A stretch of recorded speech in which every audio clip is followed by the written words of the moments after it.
కాంచన బాధపడుతూ కార్తీక్తో అంటూ ఉంటుంది, ఇప్పుడు నిన్ను ఏమనాలో నాకు అర్థం కావడం లేదు. నీ భార్య కోసం నిన్ను నువ్వే త్యాగం చేసుకునేంత ప్రేమ నీకుందని సంతోషపడాలో, లేక నీ మీద పగ తీర్చుకునే అవకాశం నీ అంతట నువ్వే జోష్నకిచ్చావని బాధపడాలో అర్థం కావడం లేదు అని ఏడుస్తూ ఉంటుంది. ఇక కార్తీక్ అయితే వాళ్ళ అమ్మని ఓదారుస్తూ ఉంటాడు. ఏం కాదులే అమ్మా, జీవితంలో ఇలాంటి పరిస్థితులు వస్తూనే ఉంటాయి, అన్నిటికీ తట్టుకుని నిలబడాల్సిందే.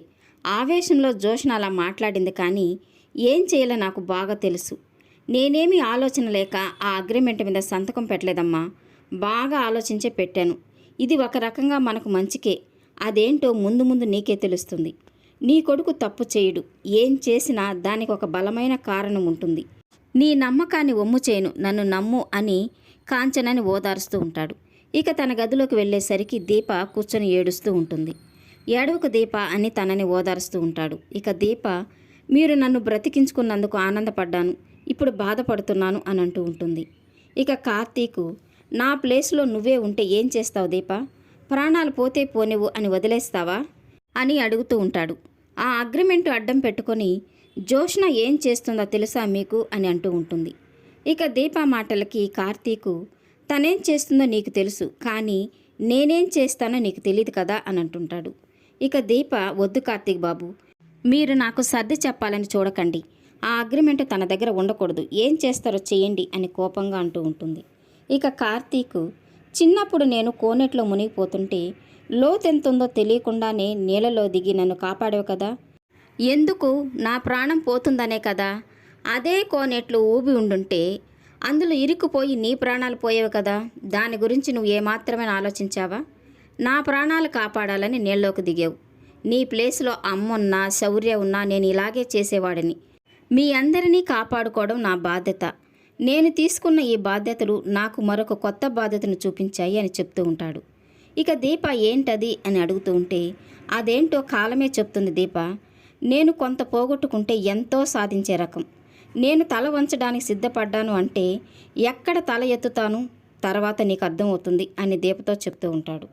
ఇక మరుసటి రోజు ఉదయం కార్తీక్ రెస్టారెంట్కి వెళ్ళేసరికి జోష్న కార్తీక్ క్యాబిన్లో తన సీట్లో కూర్చొని ఉంటుంది.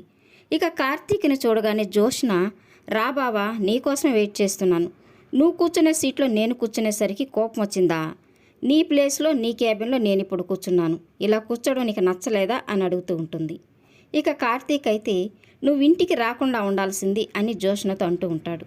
ఇక జోష్న, నువ్వు కూడా దీపని అవార్డు ఫంక్షన్కి తీసుకుని రాకుండా ఉండాల్సింది బావా, తను వచ్చి లాజిక్గా మాట్లాడడం వల్ల ఆ అవార్డు నీకిచ్చారు అని అంటూ ఉంటుంది.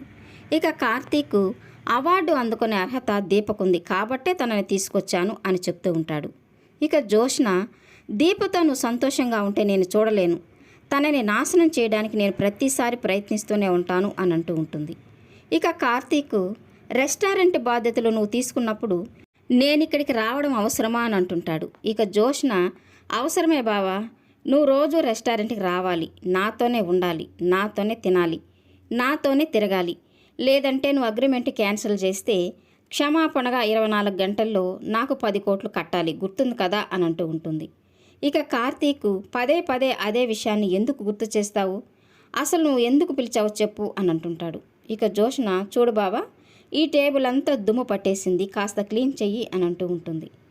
ఇక కార్తీక్ అయితే, బాయ్ ఉన్నాడు కదా, తనని పిలిచి తనతోనే చేయించు అని అంటుంటే, లేదు బావా, ఇప్పుడు నువ్వే నాకు బాయ్వి, నువ్వే చేయాలి, సంతకం పెట్టినంత తేలిక కాదు తట్టుకొని నిలబడడం అని అంటూ ఉంటుంది. ఇక కార్తీక్, ఇది నా రెస్టారెంటు, ఇది నా రూము, నా రూముని నేను క్లీన్ చేసుకోవడానికి నాకేం ప్రాబ్లం లేదు అని క్లాత్ తీసుకొని ఆ టేబుల్ని క్లీన్ చేస్తూ ఉంటాడు. ఇక ఇంతలో రెస్టారెంట్కి వచ్చిన దీప కార్తీక్ టేబుల్ని క్లీన్ చేస్తూ ఉండడం చూసి ఒక్కసారిగా షాక్ అయిపోతూ ఉంటుంది. ఇక కార్తీక్ని చూసి, ఏంటి కార్తీక్ బాబు ఇది, మీరు టేబుల్ క్లీన్ చేయడం ఏమిటి, తను మీ చైర్లో కూర్చోవడం ఏమిటి అని అడుగుతూ ఉంటుంది. ఇక జోష్న అయితే, ఇంటికి వచ్చి చెప్పిన తర్వాత కూడా నీకు అర్థం కాలేదా దీప?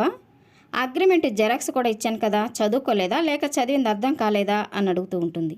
ఇక జోష్న మాటలకి దీప, అసలు నువ్వు మనిషివేనా, నీది అసలు మనిషి జన్మేనా?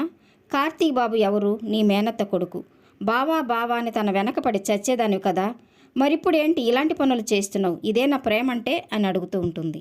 ఇక జోష్న, ఏం చేస్తాం, నా ప్రేమని నువ్వు పెళ్లిగా మార్చుకున్నావు. ఇష్టమైంది దూరం అయితే నీకెంత కోపం వస్తుంది, నాకు కూడా అంతే కోపం వస్తుంది.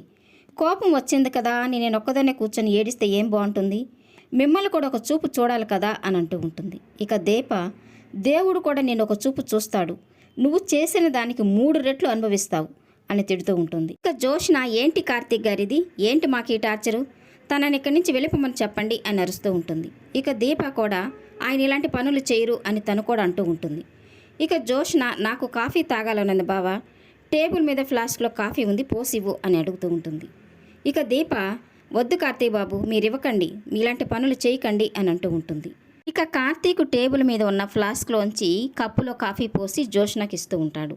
ఇక జోష్న కాఫీ తాగి కావాలనే కాస్త కాఫీని టేబుల్ మీద వంపేసి, ఇక్కడ కాఫీ పడ్డాయి, క్లీన్ చేయి బావా అని తనతో చెప్తూ ఉంటుంది. ఇక జోష్న మాటలకి దీప ఏడుస్తూ, కార్తీక్ బాబుకి ఏ పనులు చెప్పొద్దు, కావాలంటే నేనే అన్ని పనులు చేస్తాను, నాతో చేయించుకో అని ఏడుస్తూ చెప్తూ ఉంటుంది. ఇక దీప మాటలకి జోష్న, నువ్వు ఇక్కడి నుంచి వెళ్తావా లేదా, తనని ఇక్కడి నుంచి పంపేసి బావా అని కార్తీక్తో చెప్తూ ఉంటుంది. ఇక కార్తీక్ అయితే, నువ్వు ఇక్కడి నుంచి వెళ్ళిపో దీప, నాకేం పర్వాలేదు, మళ్ళీ ఎప్పుడు ఇక్కడికి రావద్దు అని చెప్పి దీపని అక్కడి నుంచి పంపిస్తాడు. ఇక కార్తీక్ టేబుల్ మీద పడిపోయిన కాఫీని క్లాత్ తీసుకుని తుడుస్తూ ఉంటాడు. ఇక జోష్న అక్కడ జరిగిందంతా తన సెల్ ఫోన్లో రికార్డు చేసి దాన్ని శివనారాయణకి పంపిస్తుంది. ఇక శివనారాయణ ఆ వీడియోని చూసి చాలా సంతోషపడుతూ, సుమిత్ర, దశరథ, పారిజాతం అందరూ రండి అని పిలుస్తూ ఉంటాడు. ఇక అక్కడికి వచ్చిన దశరథ్, ఏంటి నాన్న పిలుస్తున్నారు, ఏమైంది అని అడుగుతూ ఉంటాడు. ఇక శివనారాయణ చాలా సంతోషంగా ఆ వీడియోని అందరికీ చూపించి, ఆ కార్తీక్ గాడు గెలిచానని తెగ సంబరపడ్డాడు కదా, ఇప్పుడు చూడండి నా మనవరాలు వాడి చేతిలో ఎలా పనివాడిగా మార్చిందో, నా మనవరాలు వాడితో ఎలా ఆడుకుంటుందో చూడండి. లండన్లో చదువుకొని వచ్చిన ద గ్రేట్ కార్తీక్ని నా మనవరాలు ఆఫీస్ బాయ్గా చేసింది అని చాలా సంతోషంగా చెప్తూ ఉంటాడు. ఇక తనతో పాటు పారిజాతం కూడా చాలా సంబరపడిపోతూ చాలా సంతోషంగా, మీ మనవరాలు మీ పరువు నిలబెట్టిందండి అని అంటూ ఉంటుంది. ఇక దశరథ్ అయితే, అది మీ గెలుపు అనుకుంటున్నారా నాన్న అని అడుగుతూ ఉంటాడు. ఇక శివనారాయణ, ఏంటి దశరథ, నీ చెల్లి మీద ఉన్న ప్రేమ నీ మేనల్లడి మీదకి మళ్ళిందా ఏంటి, వాడు నా ముందు తల ఎగరేశాడు, నన్ను ఓడించానని చాలా గొప్పవాడినని తెగ సంబరపడిపోయాడు, ఇప్పుడు చూడండి రెస్టారెంట్లో పనివాడైపోయాడు, ఇది నా గెలుపంటే, ఇది నా మనవరాలు గెలుపంటే అని చాలా సంతోషంగా చెప్తూ ఉంటాడు. ఇక దశరథ్, సుమిత్ర ఏం మాట్లాడకుండా మౌనంగా అలా చూస్తూ ఉండిపోతారు. ఈ వీడియో నచ్చినట్లయితే లైక్ చేయండి, సబ్స్క్రైబ్ చేయండి. Thank you for watching.